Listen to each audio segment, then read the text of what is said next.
Hello everyone, video start करने से पहले छोटा सा इंस्ट्रक्शन। एसएससी जेईई के लिए बेस्ट बुक्स और टेस्ट सीरीज का लिंक मैंने डिस्क्रिप्शन में डाला हुआ है, उसे देखना ना भूलें। Now let's start the video.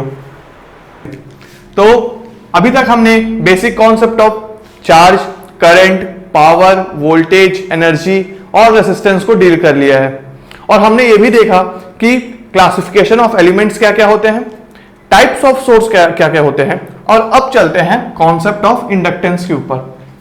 ठीक है, तो जब हम रेसिस्टेंस के बारे में पढ़े थे, उससे पहले जब हम कॉन्सेप्ट ऑफ करंट के बारे में पढ़े थे, तब मैंने आपको बताया था कि इफेक्ट्स ऑफ करंट क्या क्या होते हैं। पहला इफेक्ट था हीटिंग इफेक्ट। ठीक है, वो किस लिए हो रहा था? कोई भी मेटल में करंट जब भी फ्लो होता था तो वो मेटल क्या कर रहा था, या वो कंडक्टर अपोज करता था फ्लो ऑफ करंट को, जिसे हम क्या नाम दिए बाद में, रेसिस्टेंस को।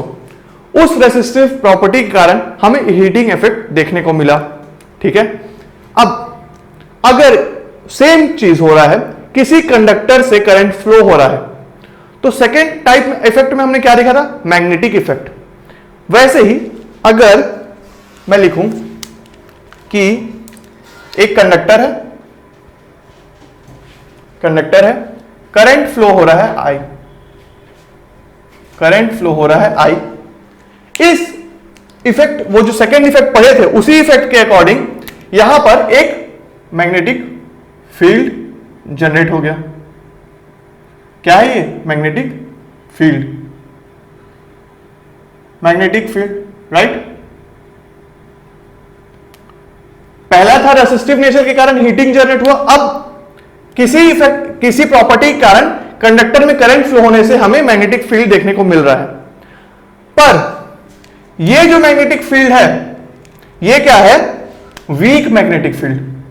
ये है वीक मैग्नेटिक फील्ड। मतलब कि अगर एक स्ट्रेट कंडक्टर है, उसमें से करंट फ्लो करवा दो ना, तो बहुत ही वीक मैग्नेटिक फील्ड आपको देखने को मिलेगा। इसका इलाज है, इसमें अगर इस कंडक्टर को मैं ऐसे ऐसे ऐसे ऐसे करके टर्न्स में मोड़ दूं, और अगर ये हो गया करंट, और अगर अब मैं यहां पे करंट को फ्लो करवाऊं, तो ये हो गया करंट आई। ठीक है, और इस नंबर ऑफ टर्न्स के कारण जो मैग्नेटिक फील्ड हमें देखने को मिलेगी, ये रही मैग्नेटिक फील्ड। तो ये जो मैग्नेटिक फील्ड रहेगी वो स्ट्रॉन्ग मैग्नेटिक फील्ड रहेगी।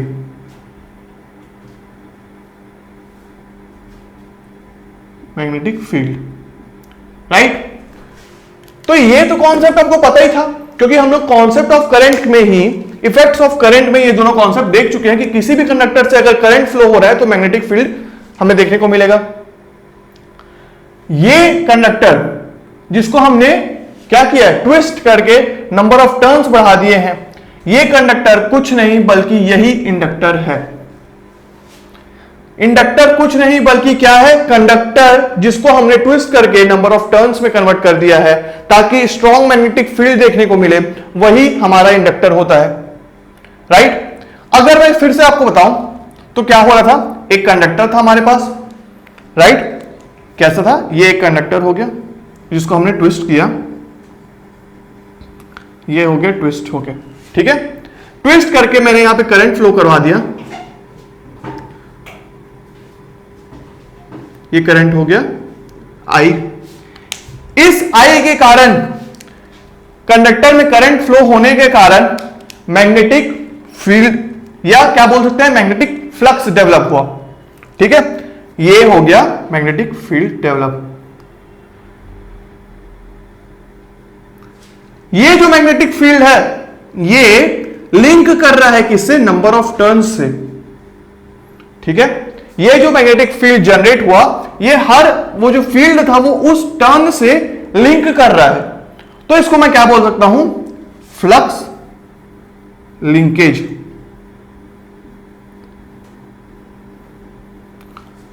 ठीक है, करंट के कारण मैग्नेटिक फील्ड जनरेट हुआ, और वो जो मैग्नेटिक फील्ड था जब नंबर ऑफ टर्न्स से लिंक हुआ तो हमारा जो फ्लक्स लिंकेज था वो क्या हो गया? N phi। ठीक है, ये N5 हुआ। अब जो ये N5 था, जो मैग्नेटिक फील्ड है या फ्लक्स लाइंस बोलो या फ्लक्स लिंकेज बोलो, वो किस पे डिपेंड कर रहा है? अमाउंट ऑफ करंट के ऊपर। This N5 is directly proportional to the current flowing through it. अब अगर डायरेक्टली प्रोपोर्शनल है तो अगर मैं कोई कांस्टेंट डिफाइन करूं, जैसे कि N5 is equal to Li, right? N5 is equal to Li, जिसमें से L क्या है? L है प्रोपोर्शनलिटी कांस्टेंट, लिटी कांस्टेंट, और क्या बोल सकते हैं उसको? और इंडक्टर, ठीक है, इंडक्टर, राइट? तो यहां से मेरा इंडक्टर का वैल्यू क्या आ रहा है? L is equal to N5 by I, ठीक है? यहां से इंडक्टर का वैल्यू आ गया L is equal to N5 by I। पर ये जो फाई है ये क्या है? फ्लक्स। Phi is flux. यहां पे अगर मैं लिख दूं तो फाई क्या है? Flux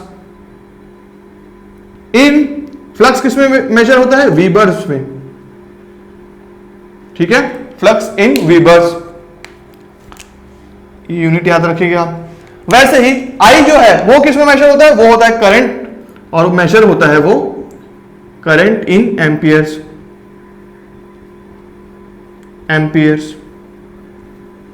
right? तो इस रिलेशनशिप से हमें क्या पता चला कि जो हमारा इंडक्टर था उसका क्या हुआ? Proportional constant inductor is equal to weber per ampere. Inductor की यूनिट क्या है? ये यूनिट आई, unit of L is equal to weber per ampere, या तो फिर मैं क्या बोल सकता हूं इसको?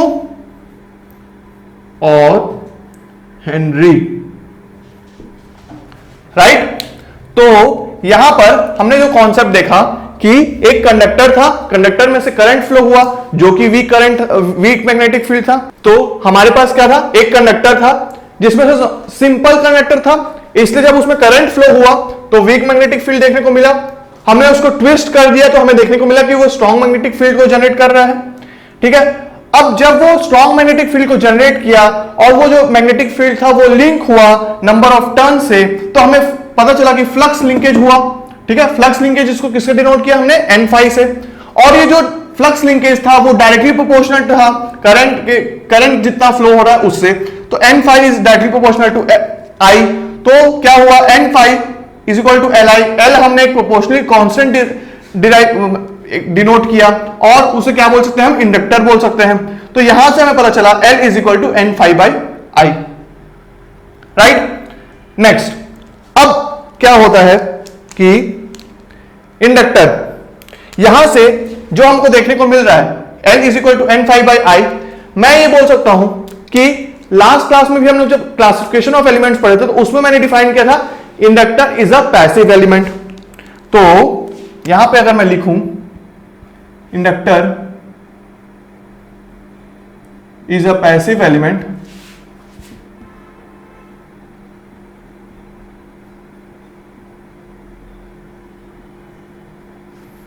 ठीक है, विच opposes the rate of change of current flowing through the conductor।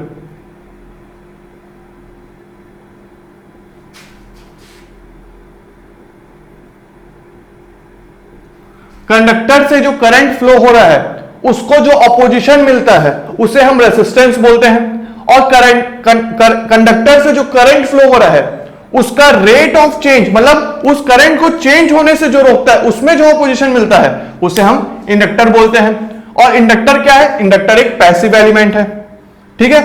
अब हुआ क्या कि ये जो इंडक्टर था, यहां से जो इंडक्टर बनाया था नंबर ऑफ टर्न्स में प्रैक्टिकल और रियल लाइफ में क्या होता है कि हम एक कोर लेते हैं, एक कोर लेते हैं, जो एक कोर आता है कुछ इस टाइप का रहता है,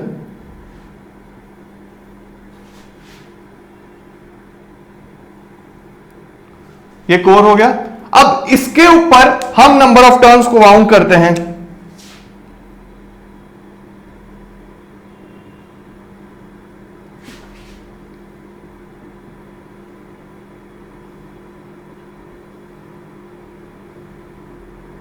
ठीक है, ये यहां पे नंबर ऑफ टर्न्स को मैंने काउंट किया। अब जो इंडक्टर था, ये जो इंडक्टर प्रॉपर्टी बना, कोई भी कंडक्टर इंडक्टर की प्रॉपर्टी दिखाता है, कोई भी कंडक्टर इंडक्टर की प्रॉपर्टी दिखाता है, पर स्ट्रॉन्ग मैग्नेटिक फील्ड जनरेट करने के लिए हमें प्रैक्टिकल लाइफ में हम क्या किए, एक मेटल कोर लिए, ये रहा हम एक मेटल, और उसके ऊपर हमने कंडक्टर से वाउंड किया, ठीक है, और जो इंडक्टेंस प्रोड्यूस हुआ वो स्ट्रॉन्ग रहा, और वो किस पे डिपेंड करता है, इसकी फिजिकल प्रॉपर्टीज के ऊपर डिपेंड करता है। फिजिकल प्रॉपर्टीज क्या क्या फिजिकल प्रॉपर्टीज, आइए देखते हैं। पहला तो क्रॉस सेक्शन एरिया, ये रहा क्या, cross section area. Cross section area किसको, ए से डिनोट किया। नेक्स्ट नंबर ऑफ टर्न्स, ये हो गया नंबर ऑफ टर्न्स पे। फिर लेंथ, ये क्या हो गया, लेंथ।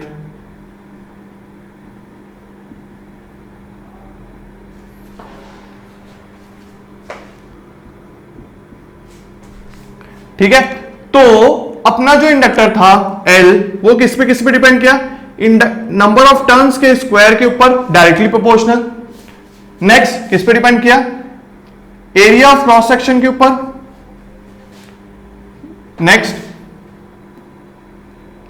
इनवर्सली प्रोपोर्शनल किया लेंथ के ऊपर, और परमिएबिलिटी के ऊपर। परमिएबिलिटी मतलब कि type of material, right, type of material के ऊपर डिपेंड किया। तो मैं डिफाइन कर सकता हूं इंडक्टर्स, इस रिलेशनशिप से मेरे पास जो इंडक्टर्स आया वो आया mu N square A by L, right. यहां से जो मेरा इंडक्टर का वैल्यू निकला, तो अभी तक हमारे पास दो वैल्यूज आ गई इंडक्टर्स की, जो एक तो उसकी फिजिकल प्रॉपर्टी से डिफाइन हुई है, और एक जो उसका रिलेशनशिप था करंट और फ्लक्स का। अब इंडक्टर क्या है, इंडक्टर एक पैसिव एलिमेंट है जो एक फिजिकल एलिमेंट है। इंडक्टेंस क्या है, इंडक्टेंस एक प्रॉपर्टी है, वाइल, यहीं पे लिख देता हूं मैं, while inductance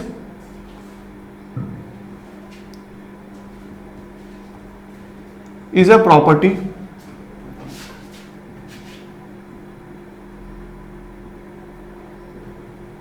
of opposition.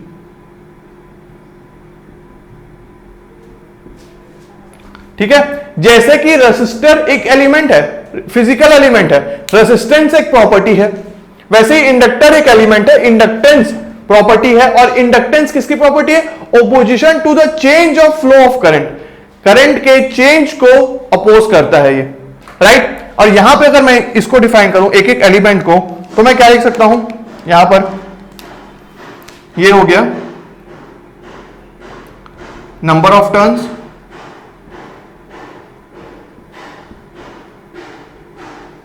Right, A is area of cross section,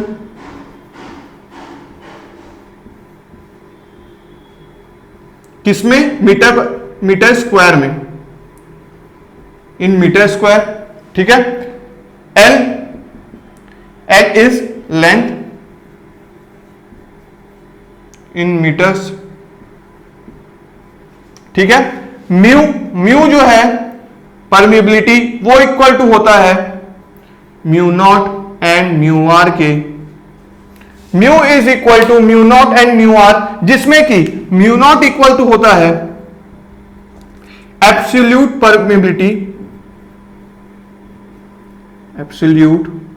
permeability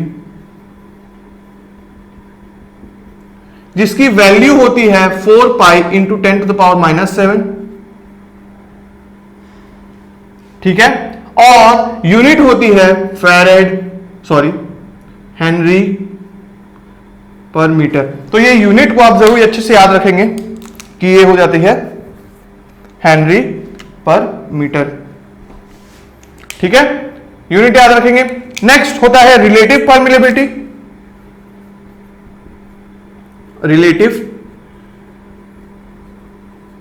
परमिलेबिलिटी। और इसकी कोई यूनिट नहीं होती है, ठीक है, तो इसमें आप लिख देंगे नो यूनिट, राइट। तो ये चीज आप याद रखेंगे कि रिलेटिव परमिबिलिटी की कोई यूनिट नहीं होती, पर एब्सोल्यूट परमिबिलिटी की यूनिट होती है हेनरी पर मीटर पे। तो यहां पे हमने देख लिया कि कैसे इंडक्टेंस डिपेंड किया इन सारी वैल्यूज के ऊपर, राइट। तो अब चलते हैं, पता लगाते हैं कि ये जो इंडक्टर था इसमें से करंट फ्लो कितना होगा और क्या होगा। तो अगर मैं लिखूं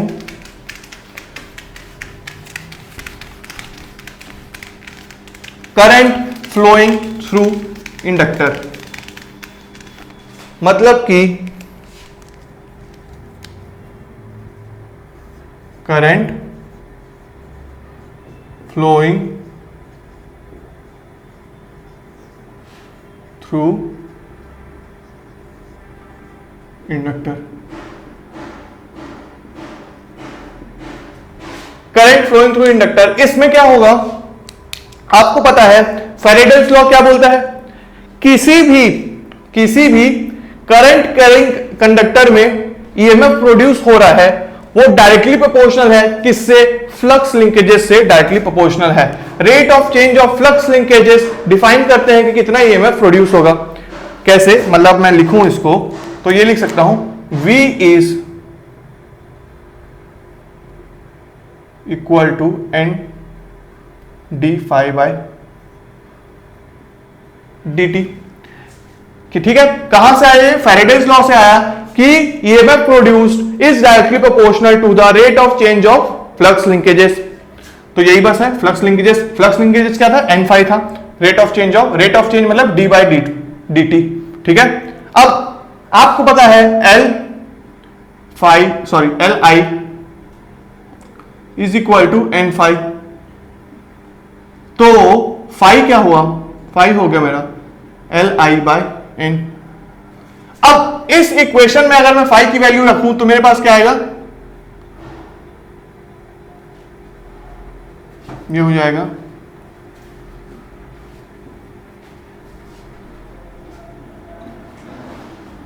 Li बाय n, ठीक है। तो ये n कैंसल हो गया क्योंकि कांस्टेंट थे तो बाहर आ गए, और ये रहा L जो रहेगा कांस्टेंट वो भी बाहर आ जाएगा, तो वोल्टेज आएगा L di बाय dt, ठीक है। ये जो वोल्टेज है ये वोल्टेज अक्रॉस इंडक्टर है, और करंट क्या होगा, ठीक है, करंट होगा टाइम वेरिंग करंट, तभी di बाय dt मैंने यहां पे लिखा है।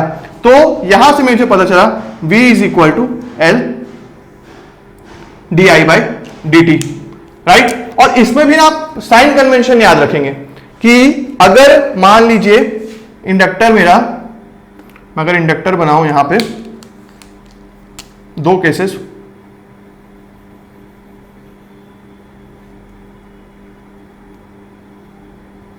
एक ये दूसरा ये,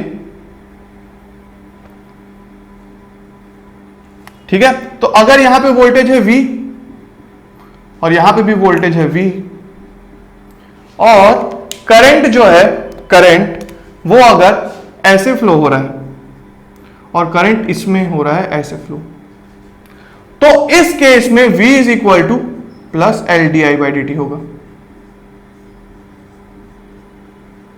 क्योंकि इसमें इंडक्टर एब्जॉर्ब कर रहा है, ठीक है, और इस केस में minus L di by dt होगा।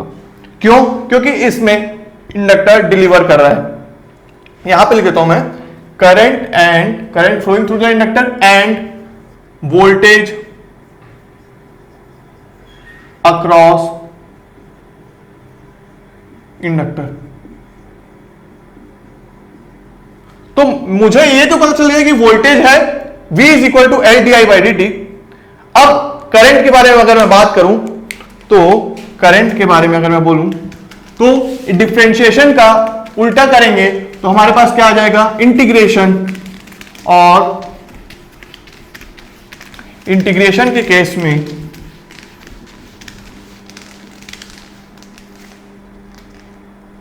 ठीक है, डी बाई डी टी को मैं इधर लेके जाता हूं तो मेरा क्या आ जाएगा, आई आ जाएगा मेरा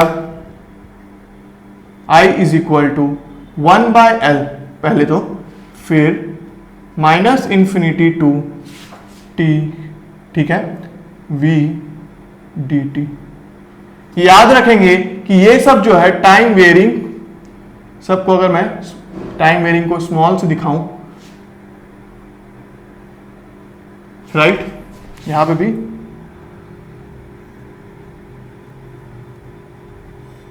सबको स्मॉल से दिखाऊं तो टाइम वेरिंग जो बता रहा हूं मैं, इसको मैं लिखता हूं 1 बाय एल। लिमिट्स को अगर ब्रेक करूं तो एक तो पहले ले लेता हूं मैं माइनस इंफिनिटी से 0 तक, और ये वी डी टी हो गया, प्लस दूसरा वैल्यू जो होगा, लिमिट जो होगा 0 से t होगा, जो होगा वी डी टी। ठीक है, अब ये जो इंटीग्रेशन हुआ, ये जो इंटीग्रेशन था, ये हमारा डिफाइन करेगा इनिशियल वैल्यू को।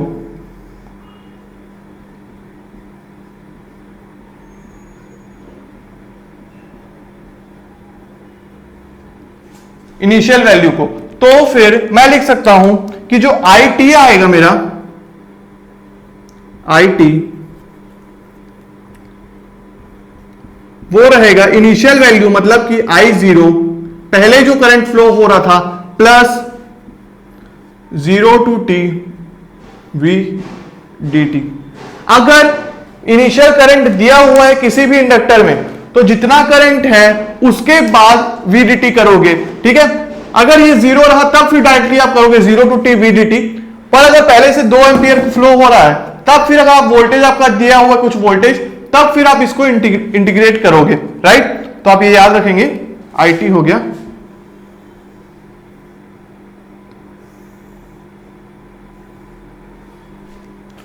आई of T is equal to I zero plus 0 to T V D T, और यहां पे हो गया v is equal to L D I by D T, जिसमें हमने देखा साइन कन्वेंशन भी देख लिया, राइट। तो ये तो क्या था, ये था current flowing through inductor, current flowing through inductor, और दूसरा वोल्टेज अक्रॉस इंडक्टर। यही से देखने से हमको पता चल रहा है कि इंडक्टर क्या कर रहा है, अपोज कर रहा है चेंज ऑफ करंट को। ठीक है, v is equal to L D I by D T. अगर हमको पता लगाना हो कितना एनर्जी फ्लो हो रहा है, मतलब कि कितना एनर्जी एब्जॉर्ब हो रहा है, पर उससे पहले आप मुझे बताइए कि यहां पे क्या देखने को मिल रहा है, इनिशियल वैल्यू। ठीक है, इंडक्टर, कैपेसिटर, ये दोनों के दोनों एलिमेंट जो होते हैं ना, इंडक्टर और कैपेसिटर, ये एनर्जी स्टोर करते हैं। रेसिस्टर एनर्जी डिसिपेट करता है। ठीक है, रेसिस्टर जो है एनर्जी डिसिपेट करता है, वाइल जो कैपेसिटर और इंडक्टर है वो एनर्जी स्टोर करते हैं। और ये दोनों एलिमेंट अपने इनिशियल वैल्यू पे डिपेंड करते हैं, इनिशियल वैल्यू पे डिपेंड करते हैं। मतलब कि अगर मैं एक और टर्म यहां पे डिफाइन करूं, dynamic element,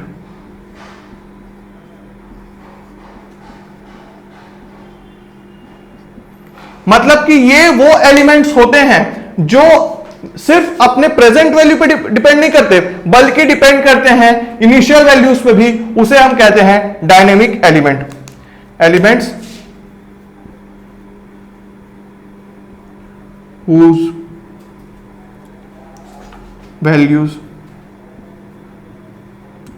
depends upon past और फ्यूचर वैल्यूज।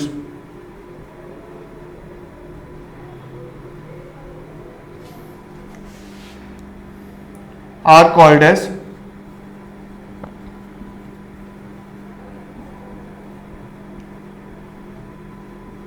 Dynamic element. और अगर मैं एग्जांपल में लिखूं, एग्जांपल में, तो मेरे पास आ जाएगा इंडक्टर और कैपेसिटर, दोनों ही क्या होंगे, इंडक्टर और कैपेसिटर दोनों ही डायनेमिक एलिमेंट हैं जो कि अपने इनिशियल वैल्यू पे डिपेंड कर रहे हैं, वाइल जो रेसिस्टर होगा वो एक स्टैटिक एलिमेंट रहेगा जो सिर्फ और सिर्फ अपने प्रेजेंट वैल्यू पे डिपेंड कर रहा है। ये तो प्रेजेंट पे डिपेंड कर ही रहे हैं, पर साथ ही अपना पास्ट और फ्यूचर वैल्यू पे डिपेंड कर रहे हैं और प्रेजेंट वैल्यू पे भी डिपेंड कर रहे हैं। ये रहा पास्ट वैल्यूज, ठीक है। तो ये रहा डायनेमिक एलिमेंट। अब चलते हैं हमारे नेक्स्ट, एनर्जी एब्जॉर्ब। कितना एनर्जी लोग स्टोर कर रहे हैं इंडक्टर का, ठीक है। तो ये हो गया एनर्जी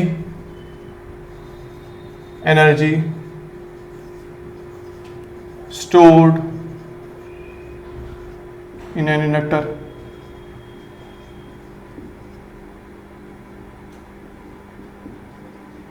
आपको पता है एनर्जी किसके इक्वल होता है, पावर का integration with respect to time. तो मैं यहां पे अगर लिखूं E of T is equal to क्या, integration of P T D T. ये क्या है, पावर है। पावर किसके इक्वल होता है, V इंटू आई के, और क्या, ठीक है। तो ये हो गया V into I d t. V किसके इक्वल है, V है अपना L d I by D t into I d t, ठीक है। V का हमको पता है V is equal to L D I by D t. Current का क्या था, current is equal to I 0 plus 0 to T V D t, ठीक है। एक मिनट, ये पूरा वैल्यू हुआ 1 by L, 0 in minus infinity to 0 V D t initial value, plus यहां पे भी 1 बाय एल मल्टीप्लाई होगा, तो ये ऐसा हो जाएगा, ठीक है। तो dt और dt ये हुआ कैंसिल, d ये हो कैंसिल, तो क्या हुआ, इंटीग्रेशन ये हो गया L I d I। मतलब करंट का integration with respect to time नहीं, विद रिस्पेक्ट टू करंट। और अगर विद रिस्पेक्ट टू करंट है तो ये हो जाएगा E is equal to half L I square. और आपको पता है एल आई किसके इक्वल है, एन फाई के। तो यहां से हमको एक और चीज क्या मिलेगी, हाफ एन फाई आई। तो यहां से हमको पता चल गया कि इंडक्टर का जो वैल्यूज रहा, मतलब कि एनर्जी स्टोर जो भी हुआ इंडक्टर में, वो किसके इक्वल हो गया, हाफ एल आई स्क्वायर या तो फिर हाफ एन फाई आई। ये क्या है, एनर्जी स्टोर्ड इन अ इंडक्टर। यहां से हमको एक चीज देखने को मिल रही है, क्या, कि energy stored in inductor is directly proportional to the current flowing through it at that instant. यहां पर अगर मैं लिखूं तो जो एनर्जी है इंडक्टर में वो उसके वोल्टेज के अक्रॉस डिपेंड नहीं करती, वो डिपेंड करती है सिर्फ करंट फ्लोइंग थ्रू इट, ठीक है।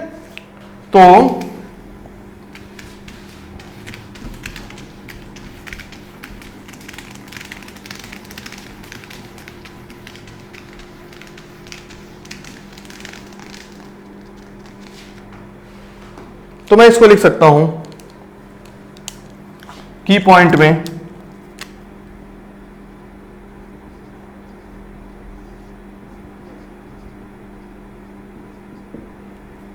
क्या, पहला, energy stored in an inductor is proportional to the current flowing through it at that instant, ठीक है। सिर्फ एनर्जी स्टोर्ड मतलब कि वो वोल्टेज के ऊपर, कितना वोल्टेज है इंडक्टर के अक्रॉस, उस पर डिपेंड कर ही नहीं रहा है, सिर्फ इस पर डिपेंड कर रहा है कि कितना करंट फ्लो होगा। Stored in inductor is proportional to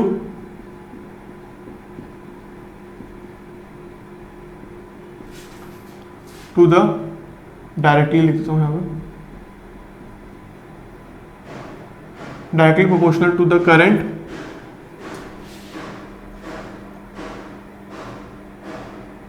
current flowing through it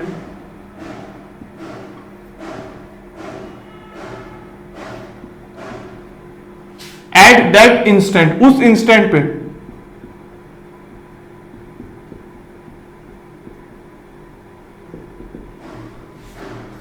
next एक और इंपॉर्टेंट पॉइंट है कि जो एनर्जी, ये जो एनर्जी स्टोर हो रहा है इंडक्टर पे, वो क्या होगा, वो इक्वल टू होगा हमारा energy stored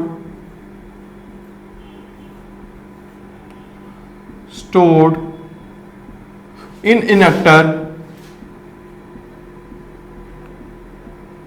is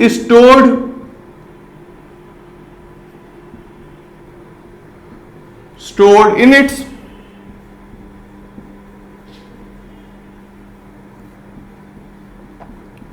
magnetic field. Inductor अपनी मैग्नेटिक फील्ड में एनर्जी स्टोर करता है, वाइल जो कैपेसिटर होता है वो स्टोर करता है अपने इलेक्ट्रिक फील्ड में। तो ये पॉइंट आप याद रखेंगे। और ये जो मैग्नेटिक फील्ड है, जो एनर्जी इसमें स्टोर हुआ है, उसको हम क्या बोलेंगे, एंड दिस एनर्जी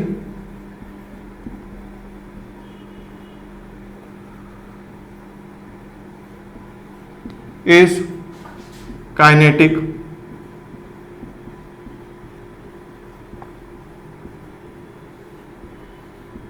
तो यहां से मेरे को पता चला कि इंडक्टर में जो एनर्जी स्टोर हो रहा है कितना, हाफ Li² या फिर हाफ N∅I, वो जो स्टोर हो रहा है वो किसमें फ्लो हो रहा है, मैग्नेटिक फील्ड में स्टोर हो रहा है। और नेक्स्ट थिंग वो जो है, and this energy is kinetic energy, और वो किस फॉर्म में है, काइनेटिक एनर्जी के फॉर्म में है। ठीक है, नेक्स्ट अब चलते हैं कुछ और की पॉइंट्स के ऊपर। अगर मैं लिखूं, उससे पहले चलो पहले इंडक्टिव रिएक्टेंस के ऊपर बात करते हैं।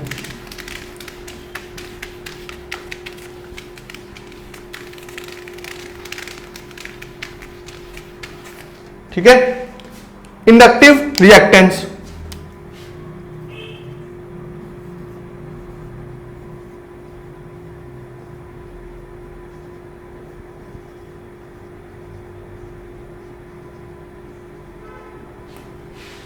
इंडक्टिव रिएक्टेंस देखो यार, इंडक्टर क्या है, फिजिकल एलिमेंट है, रिएक्टेंस क्या है, प्रॉपर्टी है। क्या प्रॉपर्टी, वो प्रॉपर्टी जो अपोज करती है rate of change of current को, करंट के चेंज होने को अपोज करने वाली प्रॉपर्टी को बोलते हैं हम रिएक्टेंस। और इंडक्टिव रिएक्टेंस जो होता है वो होता है opposition to the flow of AC current. कौन सा, एसी करंट जो फ्लो हो रहा है उसके अपोजिशन को क्या बोलते हैं हम, इंडक्टिव रिएक्टेंस। तो इसको मैं लिख सकता हूं XL is equal to 2πfL, right. इसमें से XL जो रहेगा, क्या है XL है इंडक्टिव रिएक्टेंस, किसमें, ओम्स में। याद रखेंगे XL जो होता है हमेशा ओम्स में होता है, ठीक है, इसको हेनरी में मत कर देना, रिएक्टेंस इन ओम्स। मैं हर का यूनिट भी लिखते जा रहा हूं, आप ये नोटिस कीजिएगा, क्योंकि यूनिट से भी कभी आपका क्वेश्चन पूछता है डायरेक्ट, तो आपको पता होना चाहिए कि यूनिट क्या क्या है, ताकि आपको बाद में कंफ्यूजन ना हो। F क्या है, फ्रीक्वेंसी किसका, एसी सिग्नल का। अगर आपको पता नहीं फ्रीक्वेंसी, तो आप एसी जितना भी हम एसी को एनालाइज करेंगे, जब एसी के बारे में डिस्कशन करेंगे एसी सर्किट्स में, तब आपको मैं अच्छे से क्लियर कर दूंगा कि फ्रीक्वेंसी होती क्या है। ठीक है, फ्रीक्वेंसी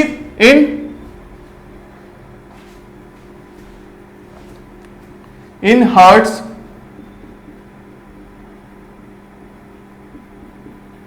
और साइकिल्स पर सेकेंड, हर्ट्ज या फिर साइकिल्स पर सेकेंड। L क्या हुआ, L तो है भाई हमारा इंडक्टर इन किसमें, हेनरी, इंडक्टर होता है हेनरी पे। ये क्या है, इंपिडेंस, सॉरी रिएक्टेंस। और रिएक्टेंस को हम कैसे लिख सकते हैं, ओम्स में है ये, तो यहां से अगर आपको करंट निकालना है तो करंट आप इसमें से कैसे निकालोगे, V/XL। ठीक है। V बाय XL मतलब कि डायरेक्ट डिवाइड करोगे तो आपको पता चल जाएगा कितना करंट फ्लो हो रहा है, और इसमें I किस में है, करंट इन एम्पियर्स, और V is voltage in volt, right. आप कभी भी एक्सेल से निकालोगे तो इसको डिवाइड बस करना, आप कभी भी L D I by D T जो वाला कॉन्सेप्ट है वो इंडक्टर में है, ना कि इंडक्टिव रिएक्टेंस के केस में, ठीक है। अब हम चलते हैं और अपने की पॉइंट्स की ओर। नेक्स्ट की पॉइंट में अगर मैं लिखूं, पहले हमने दो एनर्जी के बारे में की पॉइंट्स देखा, और अब नेक्स्ट जो है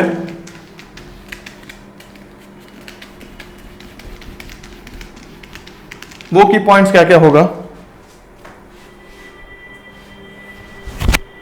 वो की पॉइंट्स हो जाएगा। पहला,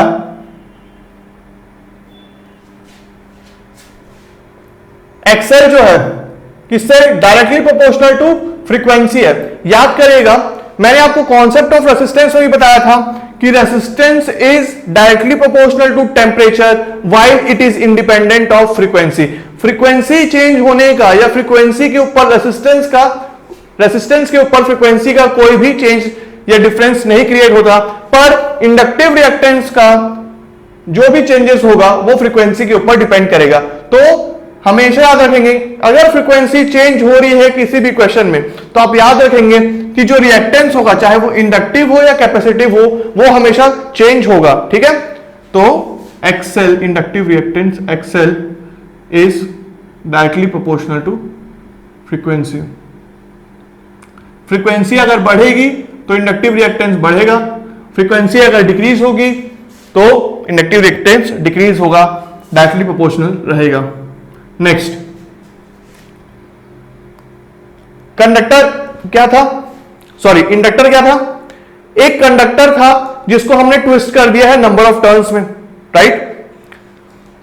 प्रैक्टिकली उस जो रेसिस्टेंस जो कंडक्टर था उसको टर्न करने के कारण उसमें कुछ ऑपोजिशन भी रहेगा, ठीक है। कोई भी कंडक्टर में कुछ ऑपोजिशन तो रहेगा फ्लो ऑफ करंट में, तो उस ऑपोजिशन के कारण प्रैक्टिकल सिनेरियो में किसी भी कंडक्टर या किसी भी इंडक्टर में एक रेसिस्टेंस रहेगा ही। तो इंडक्टर कभी भी सेपरेटली एग्जिस्ट नहीं करेगा। अगर आइडियली बोलूं, आइडियल केस में बोलूं तो ये रहा ideal case,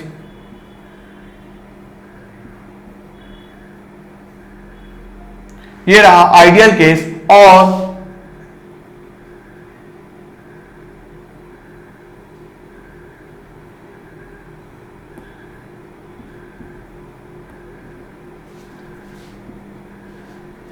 practical case.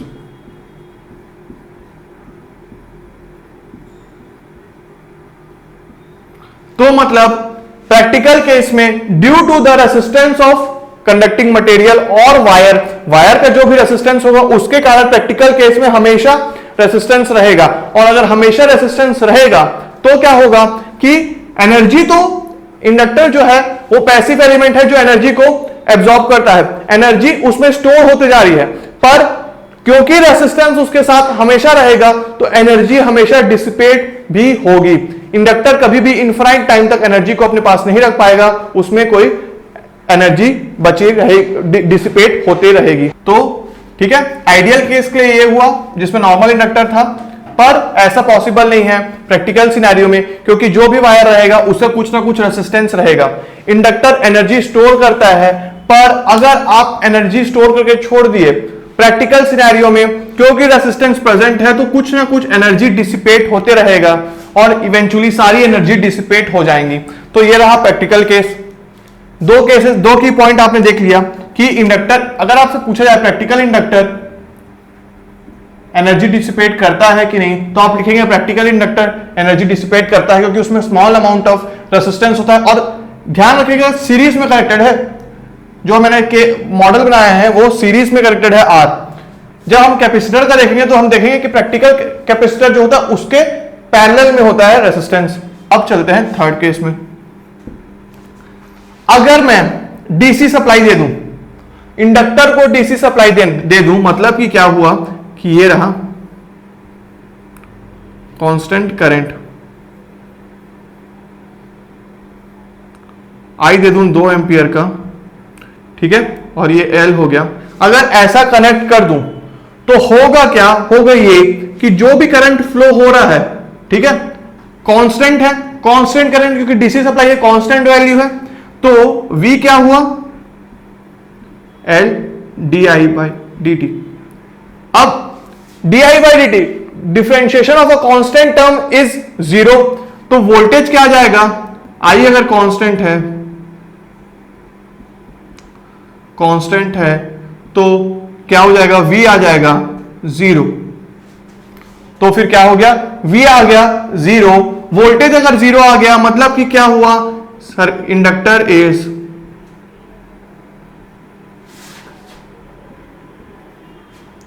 Is what, inductor is short circuited.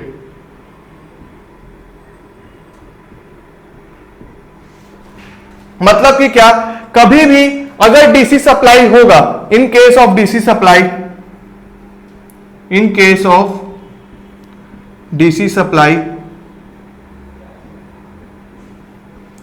DC supply के केस में inductor is in steady state.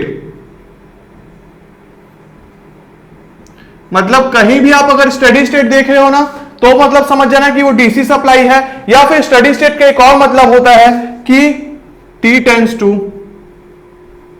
Infinity, ठीक है, T टेंड्स टू इंफिनिटी, मतलब कि फाइनाइट ड्यूरेशन में जब आपका जो आउटपुट है वो कांस्टेंट हो जाएगा, उस केस में इंडक्टर की जो होगी, inductor is in steady state and is short circuited. Inductor हो जाएगा शॉर्ट सर्किटेड, तो करंट उसमें से कुछ ना कुछ एम्पियर का फ्लो होता रहेगा, पर वोल्टेज जीरो हो जाएगा, और अगर वोल्टेज जीरो हो जाएगा तो एनर्जी उसमें जीरो हो जाएगी, राइट।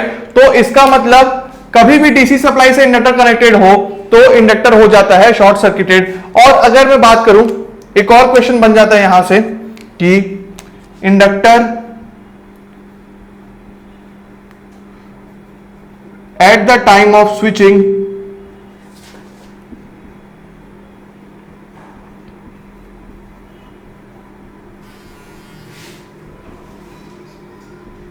is open circuited।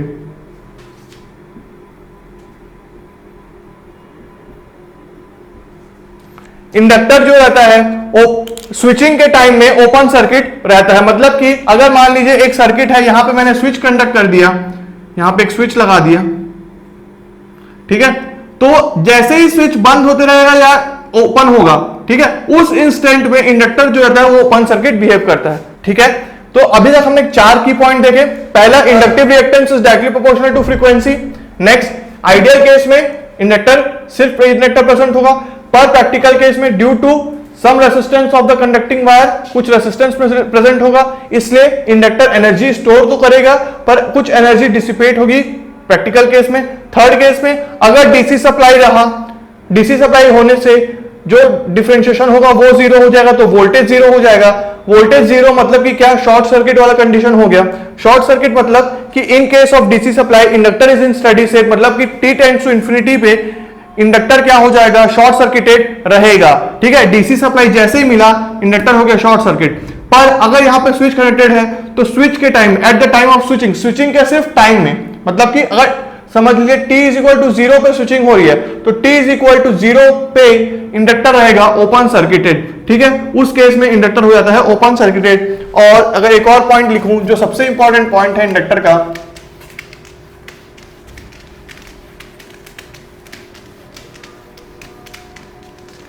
वो क्या है कि inductor does not allow sudden change in current while it allows sudden change in voltage। आप यहां से देख सकते हैं कि di/dt मतलब कि क्या, आपका करंट पे सडन चेंज। मतलब मान लीजिए कि अगर मेरा एक स्विच है और यहां पे करंट था और यहां पे इंडक्टर है, ठीक है। अगर कि पहले इंडक्टर में कितना करंट फ्लो हो रहा था, 1 एम्पियर का, ठीक है। पहले अगर इंडक्टर में 1 एम्पियर का फ्लो हो रहा था और सपोज कुछ और एक सर्किट था यहां पे ऐसे, राइट, 1 एम्पियर का फ्लो हो रहा था। अगर मैं स्विच बंद करता हूं, ठीक है, तो अगर t is equal to 0 minus में कितना था, 1 एम्पियर था, ठीक है। I is equal to t is equal to 0 minus पे 1 एम्पियर था, तो I is equal to 0 plus पे भी 1 एम्पियर ही रहेगा। मतलब कि क्या, I is equal to t is equal to 0 minus is equal to I is equal to t is equal to 0 plus हमेशा सेम रहेगा। मतलब कि क्या, कि सडन चेंज, एकदम से अब्रप्ट चेंज अलाउ नहीं करेगा क्या, इंडक्टर। मतलब अपने जो करंट उसमें से फ्लो हो रहा है वो हमेशा किसमें रहेगा, कांस्टेंट, धीरे धीरे बढ़ेगा, एकदम से सडन चेंज अलाउ नहीं करेगा, राइट। और नेक्स्ट थिंग जो रहेगा आपका वोल्टेज का सडन चेंज अलाउ करेगा इंडक्टर। मतलब कि क्या, अगर पहले 1 सेकंड में 5 वोल्ट का है, दूसरे सेकंड 6 वोल्ट का हो सकता है, पर करंट 1 सेकंड में 5 एम्पियर है, तो तुरंत 1 सेकंड में 6 एम्पियर्स नहीं पॉसिबल होगा, क्योंकि इंडक्टर नहीं अलाउ करता सडन चेंज ऑफ करंट को। और एक और चीज आप याद रखेंगे एनर्जी के बेस्ड पे, कि इंडक्टर में एनर्जी जो स्टोर होती है वो किस पे होती है, वो होती है उसके मैग्नेटिक फील्ड में, जिसको हम क्या बोलते हैं, काइनेटिक एनर्जी, ठीक है। तो यहां पे हमने कुछ थ्योरी पार्ट देख लिया इंडक्टर का। अब अगर आपको, जैसे कि हमने रेसिस्टेंस में पढ़ा था ग्रुपिंग, अगर इंडक्टेंस की भी ग्रुपिंग की जाए तो ग्रुपिंग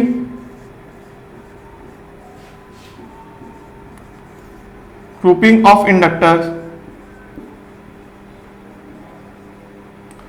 ग्रुपिंग की जाए तो पहला ग्रुपिंग क्या होता था हम लोग, सीरीज ग्रुपिंग, राइट। जैसे रेसिस्टेंस में था ग्रुपिंग इन सीरीज, तो इसमें आपका डेरिवेशन पॉइंट ऑफ व्यू उतना ज्यादा इंपॉर्टेंट नहीं है, तो मैं डायरेक्ट आपको रिजल्ट बताऊंगा। ग्रुपिंग इन रेसिस्टेंस, सॉरी इंडक्टर, ग्रुपिंग इन सीरीज, तो क्या हुआ, L इक्विवेलेंट जो आएगा आपका, सीरीज कैसे दिखता है वो दिखा दो पहले, L, एक और L, और फिर ये हो गया,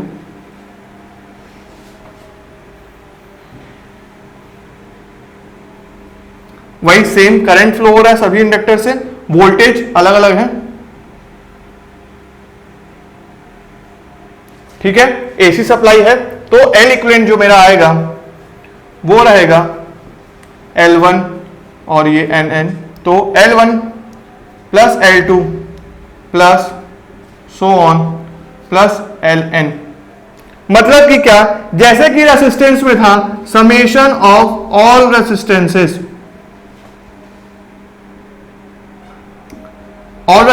था, वैसे ही इसमें भी आपका समेशन हुआ सारे इंडक्टर्स का जो भी सीरीज में कनेक्टेड था। और जैसे कि रेसिस्टेंसेस में अगर इक्वल रेसिस्टेंसेस कनेक्टेड थे तो क्या होता था, हमारा जो सीरीज में जो कॉम्बिनेशन आता था वो इक्वल टू होता था NR के इक्वल। रेसिस्टेंस में अगर इक्वल रेसिस्टेंसेस कनेक्टेड थे सीरीज में, तो हमारा जो इक्विवेलेंट रेसिस्टेंस आता था वो था NR के इक्वल। वैसे ही अगर इक्वल इंडक्टर्स कनेक्टेड है सीरीज में, तो क्या होगा, तो मेरा आंसर आएगा, इसको पहले मैं मार्क कर देता हूं, तो मेरा उसी की तरह इक्विवेलेंट इंडक्टर्स आएगा, किसमें, वो आएगा हमारा NL।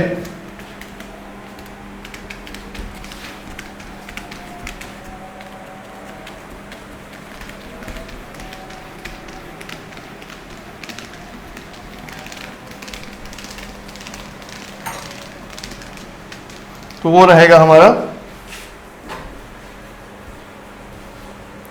राइट, तो वो रहेगा if n equal resistor, if n equal inductors are connected इन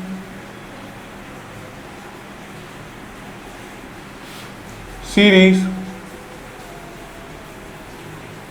तो L इक्विवेलेंट जो आएगा वो इक्वल टू NL हेनरी रहेगा। ठीक है, जैसे कि रेसिस्टेंसेस की केस में हुआ था। रेसिस्टेंसेस हो गया, इंडक्टेंस हो गया और आपका इंपीडेंस हो गया, वो तीनों का सेम ही चीज होता है, बस जो डिफरेंस आता है, क्रिएट होता है, वो किस में आता है, आपका होता है वो कैपेसिटेंस के केस में। ठीक है, बाकी सबका सेम रहता है। नेक्स्ट अब लेते हैं ग्रुपिंग इन पैरेलल।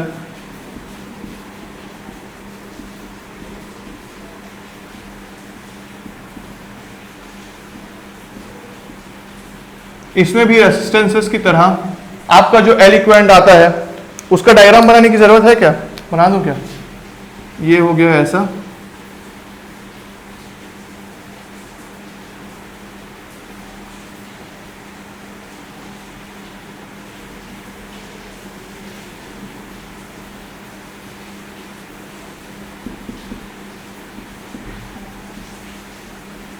तो इस केस में एसी सप्लाई, इस केस में जो हम लोग का L इक्विवेलेंट आएगा वो सेम रेसिस्टेंस के जो मेथड था उसमें फॉलो करेगा। तो L equivalent equal to 1/L1 plus 1/L2 plus 1/Ln के इक्वल हो जाएगा, राइट। और इसमें भी if n equal inductors are connected in parallel,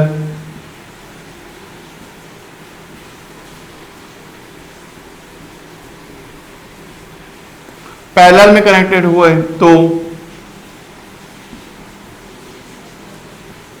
L equivalent आएगा मेरा L/N Henry.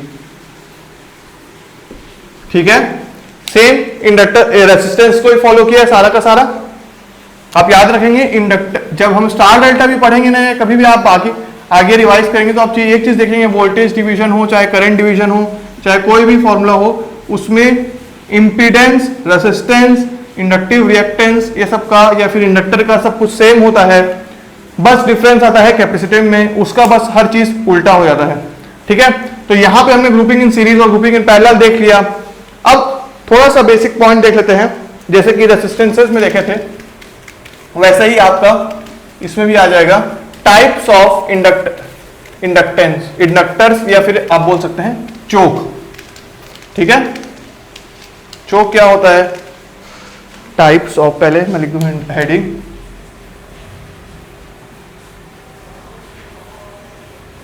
Types of inductors और चोक। देखो, हर कंडक्टर में इंडक्टिव प्रॉपर्टी थी। इंडक्टिव प्रॉपर्टी थी क्या? मैग्नेटिक फील्ड जनरेट करने वाली। वायर को वाउंड किया, ट्विस्ट किया, मतलब कि, और क्या बन गया? इंडक्टर बन गया।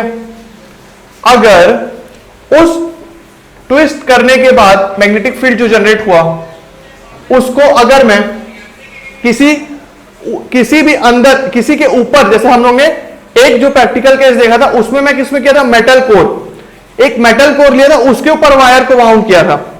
ठीक है, तो उससे हमारी मैग्नेटिक प्रॉपर्टी इंक्रीज हुई थी। वैसे ही इस पे भी टाइप्स ऑफ इंडक्टर्स वैसे ही डिफाइन हो जाते हैं। जैसे कि अगर आपका पहला केस आ जाता है एयर कोर, ठीक है, एयर कोर में क्या होता है? सिंपल सा वायर लिया, उसको हवा में ऐसे गोल गोल बांध करके रख दिया, उसके बीच का जो कॉर्ड रहेगा वो किसका रहेगा? एयर का। तो जो मैग्नेटिक फील्ड जनरेट होगा वो होगा air core type of inductor. ठीक है, जिसका जो कॉर्ड रहा वो एयर था, उसमें कुछ नहीं, मतलब कोई मेटल भी नहीं आया कि, जैसे मान लीजिए ये जो मेटल था इसके ऊपर मैंने वायर वाउंड किया था, इसको भी हटा दूं, सिर्फ वायर को ट्विस्ट करके, टर्न्स करके मैं रख दिया, तो जो इंडक्टर प्रोड्यूस हुआ, जो मैग्नेटिक फील्ड हुआ, वो रहा हमारा एयर कोर टाइप। ठीक है, एयर कोर टाइप हो गया। सेकेंड हो जाएगा ferrite core type, core type. अब इसमें क्या होता है, इसमें जैसे कि एयर कोर टाइप था, वैसे ही फेराइट कोर टाइप में एक मेटल लिया मैंने, वो किसका बने रहेगा, कार्बन और आयरन का। ठीक है, कॉर्ड, जिसको मैं कॉर्ड नाम दे रहा हूं, core is made of carbon and iron. मतलब कि जो वायर मैंने वाउंड किया था इसके ऊपर, मटेरियल के ऊपर, वो किसका बना था, ये मेटल, ये बना था आयरन और किसका, कार्बन का। और ये जो फेराइट कोर है, ये किस पे यूज होता है, अगर मैं इसका एप्लीकेशन लिखूं, एप्लीकेशंस लिखूं, तो ये किसके एप्लीकेशंस में आएगा, ये आ जाएगा हमारा ट्रांसमीटर्स, रिसीवर्स, और सबसे इंपॉर्टेंट इसको लिख सकता हूं मैं, हाई फ्रीक्वेंसी ट्रांसफॉर्मर। ठीक है, और ब्रैकेट में लिख दूं टू रिड्यूस एडी करंट।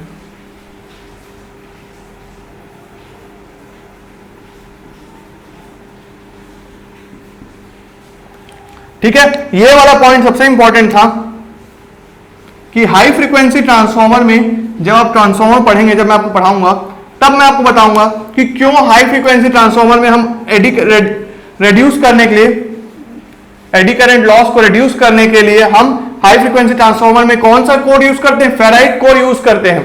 क्योंकि एडी करंट लॉस को रिड्यूस करने के लिए लैमिनेशन तो प्रोवाइड की जाती है, पर जब फ्रीक्वेंसी हाई हो जाती है तो एडी करंट लॉस भी बहुत ज्यादा बढ़ जाता है।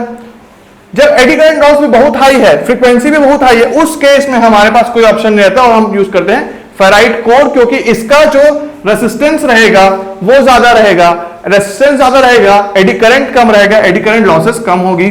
अगर अभी, वैसे आपका वो टॉपिक नहीं है मशीन्स का, तो आप बस अभी याद रखेंगे कि जब हम मशीन्स पढ़ेंगे तो आपको मैं पहले ही बता दिया हूं कि फेराइट कोर में हम कहां देखेंगे, मशीन्स में देखेंगे, जब हाई फ्रीक्वेंसी ट्रांसफॉर्मर को हम डील करेंगे। ठीक है, तो ये था फेराइट के कोर का एप्लीकेशन, और जो उसका कॉर्ड था वो था कार्बन और आयरन का। थर्ड केस और लास्ट केस है हमारा, इधर लिखूं, उधर लिख देता हूं। ठीक है, चलो इधर लिख देता हूं, लास्ट केस ये हो गया। लास्ट केस है हमारा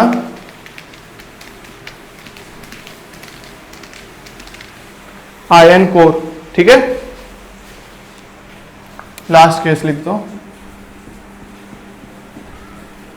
आयरन कोर, जो कि हमारा किससे बनता है, सॉफ्ट आयरन। इसमें जो मटेरियल को मैंने कंडक्टर को जो मैंने वाउंड किया, उसका जो मटेरियल था जिसके ऊपर मैंने वाउंड किया, वो किसका बनेगा, वो बनेगा सॉफ्ट आयरन का। ठीक है, core is made of soft iron. और इसका एप्लीकेशन अगर मैं लिखूं,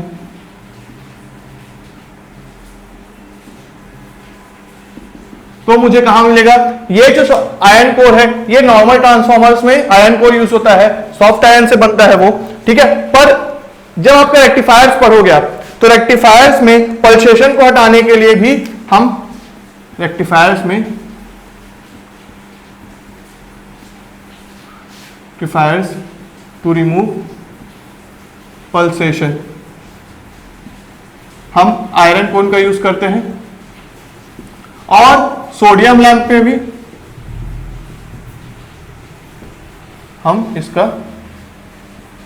यूज करते हैं। ठीक है, लैंप्स में भी इसका यूज होता है। ठीक है, अब यहां पे हमारा पूरा टॉपिक कॉन्सेप्ट ऑफ इंडक्टेंस का कवर होता है। तो अगर मैं पूरा रिकॉल करूं आपका कि क्या क्या हमने अभी तक रिवाइज किया, तो देखा हमने पहला कि फ्लक्स लिंकेजेस जो था करंट पे डिपेंड किया, उससे हमारा एल आया, L I is equal to N five, पहला relation L I is equal to N five, तो L is equal to N five by I, ठीक है। नेक्स्ट हमने देखा कि इंडक्टर्स जो था उसका फॉर्मूला है म्यू, जो परमेबिलिटी था, N square A by L, N square था नंबर ऑफ टर्न्स, ए था cross section area, cross section area किसको बोलते हैं हम, इसको बोलते हैं, ठीक है। ये एरिया नहीं है, ये एरिया नहीं है, ये है cross section area, right.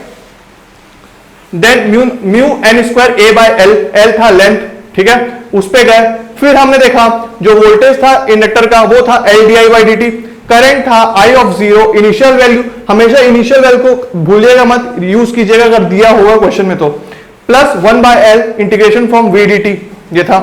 Next power जो हमने एनर्जी जो हमने निकाला वो किसके इक्वल आया था, हाफ एल आई स्क्वायर के, और वो किसके इक्वल था, हाफ एन फाइव आई के इक्वल, ठीक है। एनर्जी के बारे में डिस्कस कर लिया हमने, ये भी देखा था कि पोलैरिटीज में कब हम V is equal to plus L D I by D t use करेंगे और कब हम V is equal to minus L D I by D t use करेंगे, ठीक है। नेक्स्ट हमारा कुछ की पॉइंट डिस्कस किए थे कि जो भी एनर्जी स्टोर होता है इंडक्टर में वो उसके मैग्नेटिक फील्ड में स्टोर होता है, जो कि हमारा काइनेटिक एनर्जी होता है। ग्रुपिंग ऑफ इंडक्टर और इंडक्टर देखा सीरीज और पैरेलल में, ठीक है, जो पूरा का पूरा रेसिस्टेंस के कॉन्सेप्ट की तरह ही था, और सारा कॉन्सेप्ट, और डीसी पे और इंपॉर्टेंट कॉन्सेप्ट, डीसी पे हमारा जो इंडक्टर होता है वो शॉर्ट सर्किट होता है, और at the time of switching हमारा ओपन सर्किट होता है। कभी भी क्वेश्चन दिखे t is equal to infinite पे इंडक्टर क्या होगा, शॉर्ट सर्किट, राइट। तो यहां पे कॉन्सेप्ट ऑफ इंडक्टर खत्म होता है। चलिए नेक्स्ट वीडियो में हम कुछ न्यूमेरिकल्स करेंगे। Thank you everyone for watching this video till the end. Please like this video and share it with your friends. And if you are new to this channel, subscribe to our YouTube channel and don't forget to hit the bell icon to get the latest updates. SSC JEE के लिए best books और test series का link मैंने description में दे दिया है, और अगर आप हमारा टेलीग्राम चैनल ज्वाइन करना चाहते हैं तो उसका लिंक भी मैंने डिस्क्रिप्शन में और फर्स्ट कमेंट में दे दिया है। तो मिलते हैं नेक्स्ट वीडियो में, तब तक के लिए हैव अ गुड डे, सी या।